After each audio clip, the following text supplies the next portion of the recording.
Right now, we'll take you to the academic sector, where the Academic Staff Union of Universities, ASU, has suspended its 8-month-old industrial action. The union decided to suspend the strike during a meeting of its leadership that started on Thursday night and lasted into the early hours of Friday. In a statement by the president of the union, Emmanuel Osodeke, ASU said the decision followed a series of appeals by Nigerians President Muhammadu Buhari and the intervention of the Speaker of the House of Representatives, Femi Gbajabiamila, while appreciating the commendable effort of the leadership of the House of Representatives and other patriotic Nigerians who waded into the matter. NEC noted with regret that the issues in dispute are yet to be satisfactorily addressed. The statement added, prior to the meeting, the Court of Appeal had ordered ASU to suspend the strike before its appeal of the ruling ordering lecturers to resume work can be heard. The exodus of Nigerians abroad for foreign education will have a long-term effect on the nation's development. This was the point raised by Dr. Rex Kennedy Saltlove on iBrandTV's Business Breakfast on Friday in response to the trend of education tourism being witnessed across the country. He posited that as the country's best hands continue to move abroad, Nigeria will not only witness a drop in economic capacity, but a fall in the nation's intellectual strength. The major cause primarily first is actually financial security.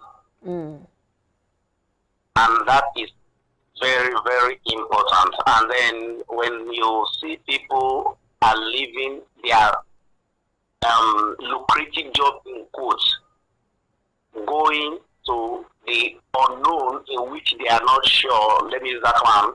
You know, they can't say they are not sure because they are leaving a disorganized system to go to a more organized system where intellectual capacity are valued. Why in this particular side of the country we are losing great intellectual capacity that is even needed to develop our country, build our structure, and then begin to have good cash inflow.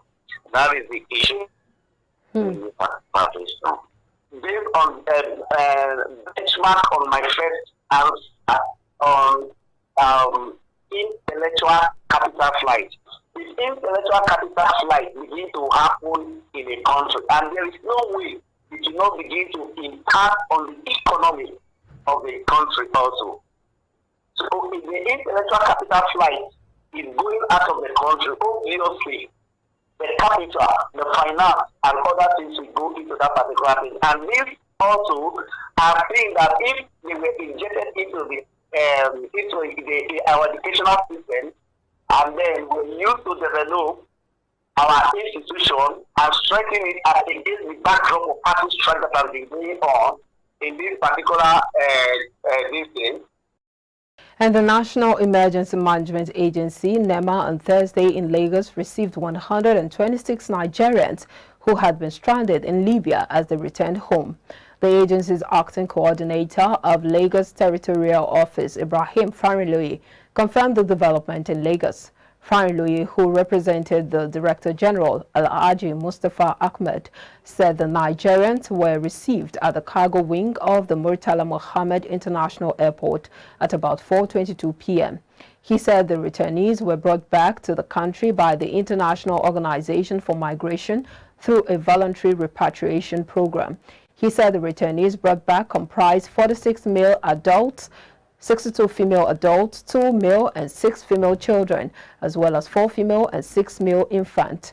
The action coordinator urged Nigerians to be wary of close associates, family friends, or neighborhood elders who deceive with sweet talks of a better life in foreign countries.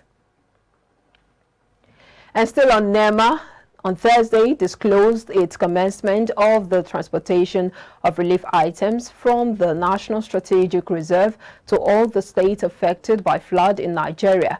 The items, NEMA stated, would also be presented to the state government for distribution to vulnerable Nigerians. Speaking to journalists after the 2022 International Day for Disaster Risk Reduction event organized by NEMA in Abuja, The Director General, Mustafa Habib Ahmed, disclosed that President Muhammad Buhari has also approved the release of 12,000 metric tons of assorted food commodities from the National Strategic Reserve for NEMA to distribute across the state to vulnerable Nigerians.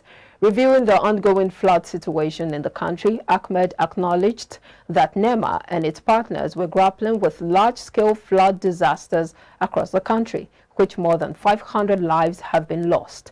Ahmed said the relief materials would provide succor to persons affected by flood across the 36 state and federal capital territory, FCT. Following persistent insecurity challenges, the ZAMFARA state government has shut down 2 local government areas until further notice. The affected local governments are Anka and Bukuyum.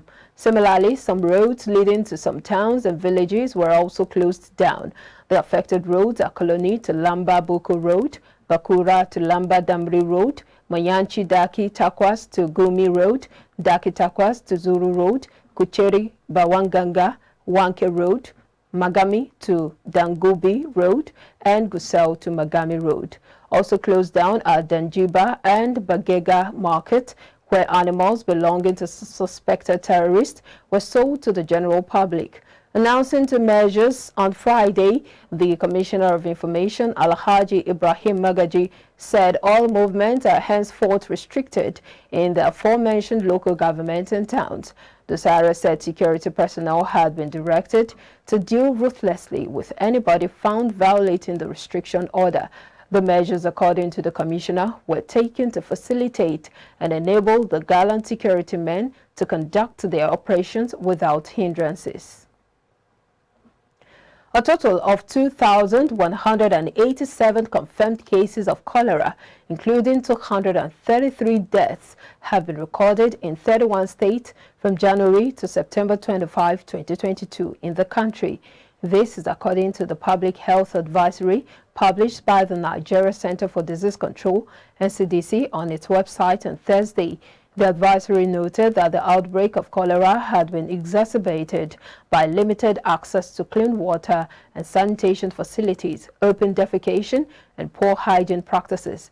The center added that unsafe practices such as improper disposal of refuse and open defecation endangered the safety of water used for drinking and personal use, leading to the spread of waterborne diseases such as cholera. The NCDC, however, urged Nigerians to keep their environments clean, drink or use water that is boiled and stored safely, ensure food is cooked and stored in a clean and safe environment, avoid open defecation, and wash their hands regularly with soap and running water. We'll take a commercial break now. When we come back, more news story from the Africa and foreign scene. Please stay with us.